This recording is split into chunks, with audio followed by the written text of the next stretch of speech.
या कथेचं नाव आहे आईच्या शेवटच्या साडीचं गुपित.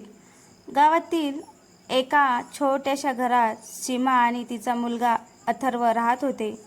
अथर्व लहान असतानाच त्याचे वडील गेले होते. सीमाने लोकांच्या घरी धुणी भांडी करून मुलाला शिकवलं होतं. एकच साडी ती खास दिवसांसाठी जपून ठेवायची. अथर्व नेहमी म्हणायचा, आई, ही जुनी साडी का घालतेस? नवीन घे ना. सीमा फक्त हसायची. वेळ आली की सांगते. वर्षे गेली. अथर्व मोठा झाला, नोकरी लागली, शहरात जाऊन राहू लागला. कामाच्या व्यापात तो आईला कमी भेटू लागला. एके दिवशी शेजाऱ्याचा फोन आला. अथर्व, लवकर ये, तुझ्या आईची तब्येत खूप गंभीर आहे. तो धावत गावात पोहोचला. एके दिवशी शेजाऱ्याचा फोन आला. अथर्व, लवकर ये, तुझ्या आईची तब्येत खूप गंभीर आहे. तो धावत गावात पोहोचला. पण तोपर्यंत सगळं संपलं होतं. आईच्या कपाटात त्याला तीच जुनी साडी नीट घडी करून ठेवलेली दिसली. त्यासोबत एक पत्र होतं. पत्रात लिहिलं होतं, बाळा, ही साडी मी नवीन विकत घेतली नव्हती. तुझ्या शाळेच्या फीचे पैसे कमी पडले म्हणून मी स्वतःसाठी साडी घेतली नाही. हीच जुनी साडी पुन्हा पुन्हा शिवून वापरत राहिले, कारण मला माझा मुलगा शिकलेला पाहायचा होता. आज तू मोठा झालास म्हणजे माझं स्वप्न पूर्ण झालं. पत्र वाचताना अथर्वच्या डोळ्यातून अश्रू थांबत नव्हते. त्याने आईची ती साडी छातीशी धरली आणि रडत म्हणाला, आई, तू नवीन साडी कधीच मागितली नाहीस, पण मी तुला आयुष्यभराचं सुखही देऊ शकलो नाही. त्या दिवसानंतर अथर्वने गावातील गरीब मुलांच्या शिक्षणासाठी एक निधी सुरू केला. त्याचं नाव होतं आईची साडी. आईची साडी, कारण त्याला कळलं होतं, आईची माया कधीच जुन्या साडीसारखी फाटत नाही. ती शेवटच्या श्वासापर्यंत आपल्या लेकरांसाठी जगत असते. आईच्या अंत्यसंस्कारानंतर अथर्व काही दिवस गावातच थांबला. घरात सर्वत्र आईच्या आठवणी होत्या. तिचा आवाज, तिचं हसू, तिच्या हातचा चहा, सगळं जणू भिंतीवर कोरलं गेलं होतं. एके दिवशी कपाट आवरताना त्याला एक जुनी लोखंडी पेटी सापडली. पेटीवर छोटंसं कुलूप होतं. शेजारच्या काकूंनी चावी दिली. ही तुझ्या आईने मला जपून ठेवायला दिली होती. म्हणाली होती, माझ्या मुलालाच दे. अथर्वने थरथरत्या हाताने पेटी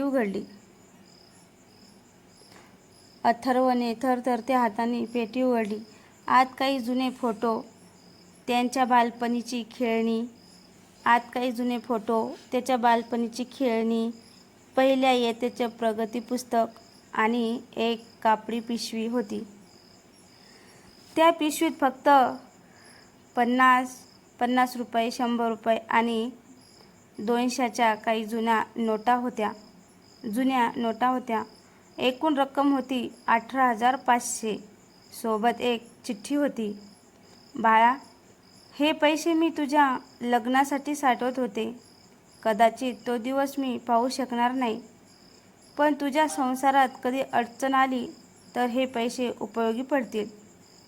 आईकडून ही शेवटची भेट समज. अथर्वचा बांध फुटला. तो आईच्या फोटोसमोर बसला आणि रडत म्हणाला, आई, स्वतःसाठी कधी काही घेतलं नाहीस, पण माझ्यासाठी शेवटच्या दिवसापर्यंत साठवत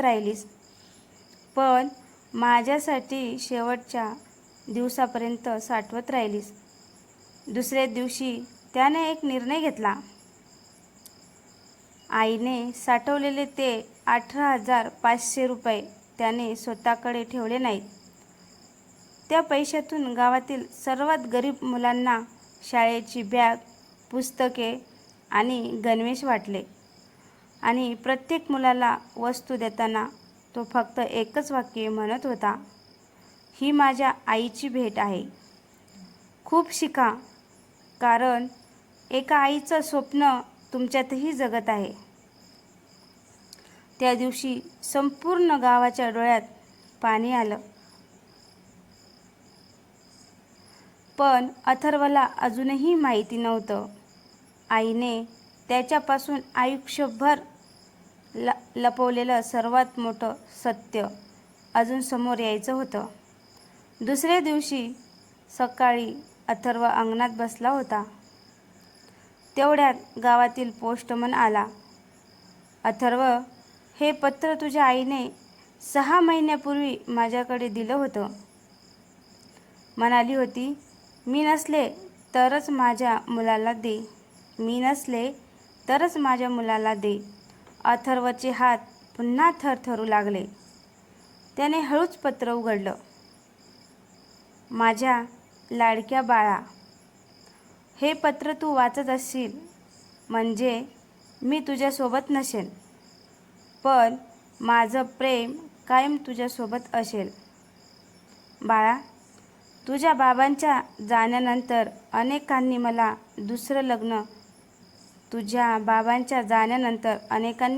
दुसरं लग्न करायला सांगितलं.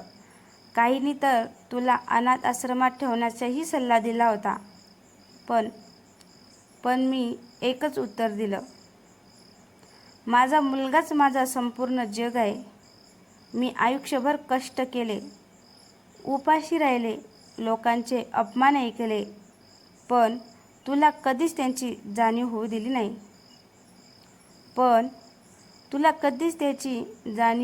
नाही.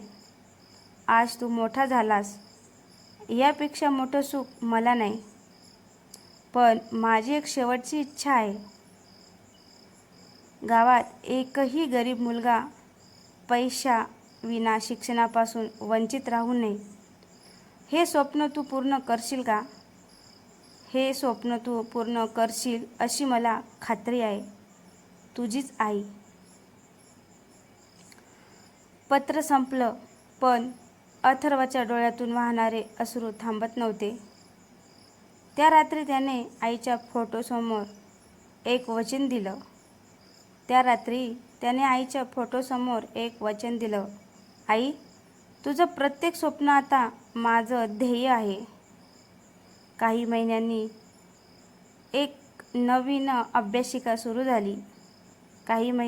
गावात एक नवीन अभ्यासिका सुरू झाली. दारावर मोठ्या अक्षरात लिहिलं होतं, आईची साडी शिक्षण केंद्र. इथे गरीब मुलांना मोफत पुस्तके, वह्या, मार्गदर्शन आणि शिक्षण दिलं जात होतं.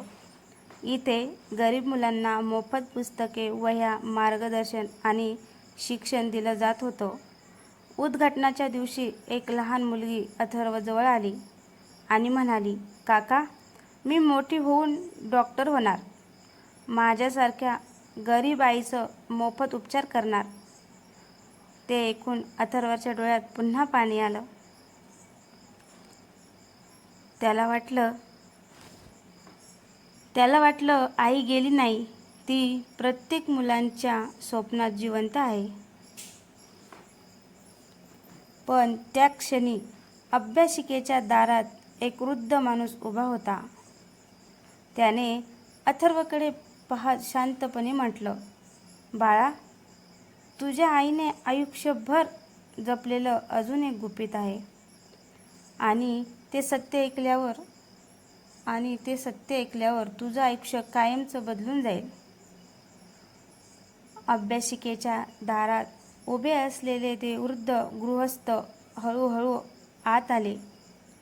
त्यांच्या डोळ्यात अश्रू होते. तू अथर्व ना? त्यांनी विचारलं. हो, पण आपण कोण? वृद्धांनी खिशातून एक जुना फोटो काढला. त्या फोटोत सीमा तरुण होती आणि आणि तिच्या शेजारी तेच गृहस्थ उभे होते. अथर्व आश्चर्यचकित झाला. हे कोण आहेत? वृद्ध हळू आवाजात म्हणाले. मी तुझ्या आईचा सक्का भाऊ आहे. म्हणजेच तुझा मी सक्का मामा आहे. अथर्वला धक्का बसला. मामा? पण आईने कधीच तुमच्याबद्दल काहीच सांगितलं नाही. मामांच्या डोळ्यातून अश्रू वाहू लागले. चूक माझी होती बाळा. तुझे बाबा गेले तेव्हा मी श्रीमंतीच्या गर्वात होतो. तुझ्या आईने मदत मागितली, पण मी तिला घरातून परत पाठवलं. त्या दिवसापासून तिने माझ्याशी नातंच तोडलं होतं. हे ऐकताच अथर्वच्या मनात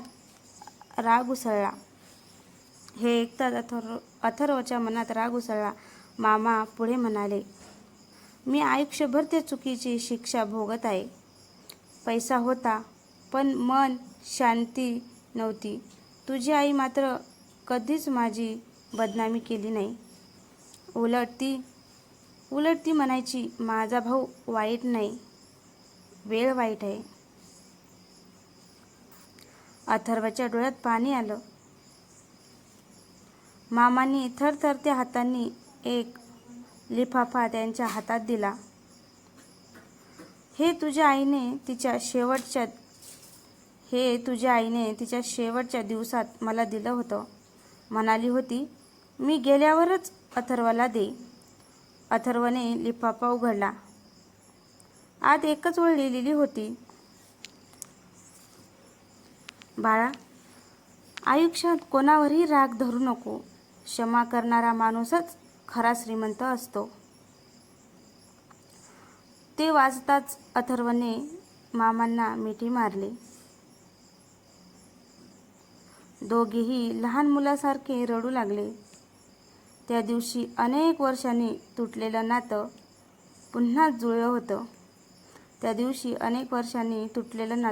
पुन्हा जुळलं. पण कथा इथे संपली नव्हती. मामा अथर्वला म्हणाले, तुझ्या आईने तुझ्यासाठी एक भेट ठेवली आहे. ती पाहिल्यावर तुला समजेल. आईचं प्रेम मृत्यूनंतरही संपत नाही. दुसऱ्या दिवशी सकाळी अथर्व मामासोबत गावाच्या बाहेर गेला. एका छोट्याशा टेकडीवर जुन्या वडांच्या झाडाखाली ते थांबले. मामा म्हणाले, तुझी आई इथे नेहमी यायची. म्हणायची, माझ्या मुलाचं भविष्य इथूनच उजळेल. झाडांच्या मुळाजवळ एक लहान लोखंडी डब्बा पुरलेला होता. अथर्वने तो बाहेर काढला. डब्बा उघडताच त्यात एक सोन्याचं छोटंसं मंगळसूत्र, एक चांदीचं नाणं आणि एक डायरी दिसली. अथर्वने डायरी उघडली. पहिल्याच पानावर लिहिलं होतं, माझ्या अथर्वसाठी. तो पुढे वाचू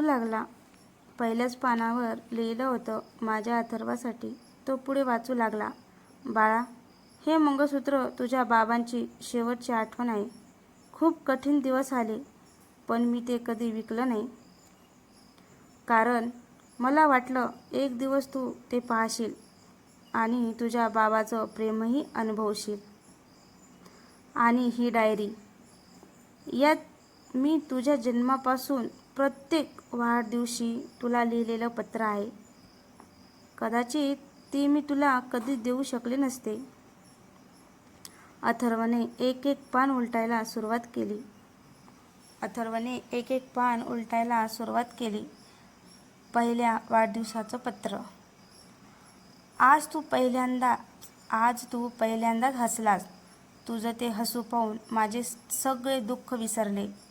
10व्या वाढदिवसाचं पत्र. आज तू मला म्हणालास, आई, मी मोठा होऊन तुला खूप सुख देणार. त्या एका वाक्याने माझा सगळा थकवा निघून गेला. आज तू मला म्हणालास, आई, मी मोठा होऊन तुला खूप सुख देणार.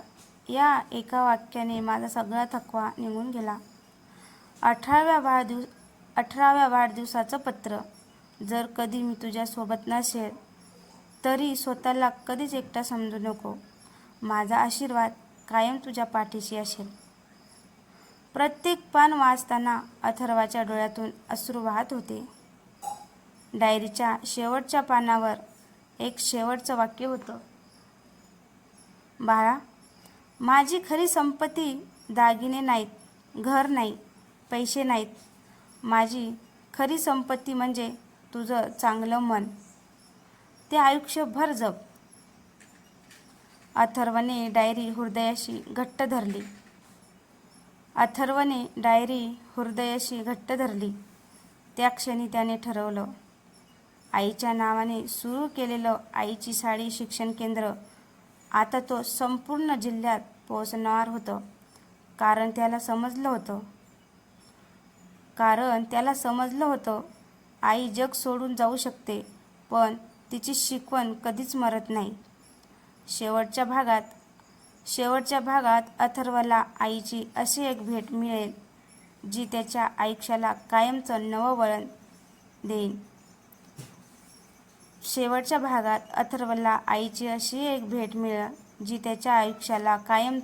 वळण देईल. काही महिन्यांनी आईची साडी शिक्षण केंद्र संपूर्ण जिल्ह्यात ओळखलं जाऊ लागलं. अनेक गरीब मुलं तिथे मोफत शिकू लागले. अथर्वच्या आईचं स्वप्न आता हजारो मुलांच्या डोळ्यात जगत होतं. एक दिवस अभ्यासिकेत एक 7 ते 8 वर्षाची मुलगी आली. तिचे कपडे फाटलेले होते. पायात चप्पल नव्हती. ती हळू आवाजात म्हणाली, काका, मला पण शिकायचं आहे, पण माझ्या आईकडे फीचे पैसे नाहीत. अथर्व तिच्याकडे पाहतच राहिला. कारण त्या मुलीच्या चेहऱ्यात त्याला स्वतःचं बालपण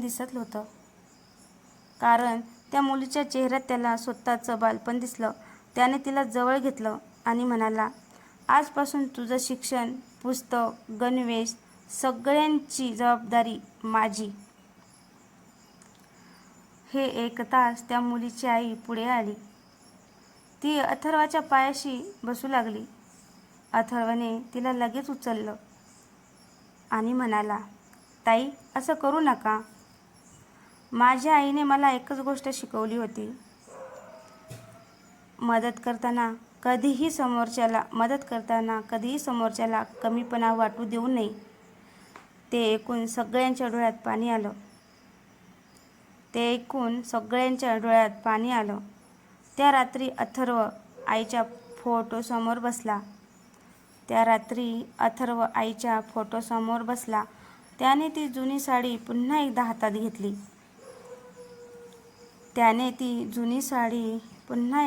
घेतली. अचानक साडीच्या घडीतून एक छोटासा कागद खाली पडला. तो त्याने उघडला. त्यावर आईच्या हस्ताक्षरात लिहिलं होतं, बाळा, जर हा कागद तुझ्या हातात आला असेल तर समज माझं शेवटचं स्वप्नही पूर्ण झालं आहे. तू फक्त माझा मुलगा नाहीस, तू आता अनेक आईचा आधार झाला आहेस. यापेक्षा मोठं भाग्य मला मिळालंच नसतं. अथर्वचे अश्रू त्या कागदावर पडले. तो हसत म्हणाला, आई, तू मला संपत्ती दिली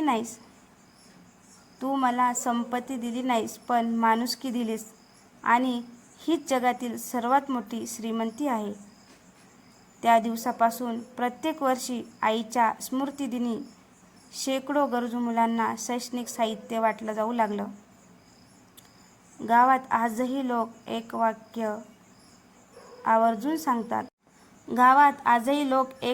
आवर्जून सांगतात, आईची साडी जुनी होती, पण तिच्या स्वप्नाची श्रीमंती जगातील कोणत्याही खजिन्यापेक्षा मोठी होती.